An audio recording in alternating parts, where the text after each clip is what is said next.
Creating groups. Open 1B template that was created in article Creating a new template. The group is a collective entity created with Group Manager command from previously drawn entities. Groups are given names and can be selected for all editing processes if they are defined as selectable. You can select the Group Manager tool from the dashboard.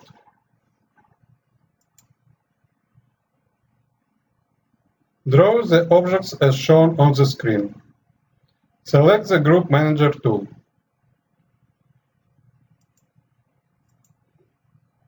This opens the Object Grouping dialog box.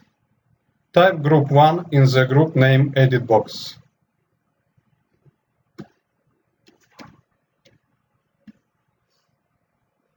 Be sure that Selectable is checked. Click the New button. The dialog box disappeared.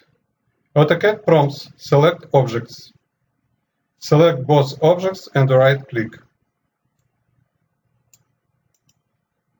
This brings back the dialog box.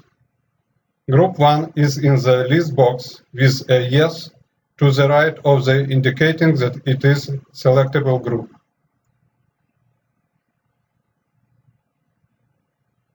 Click the OK button. Click any point of the circle. Whole drawing is selected.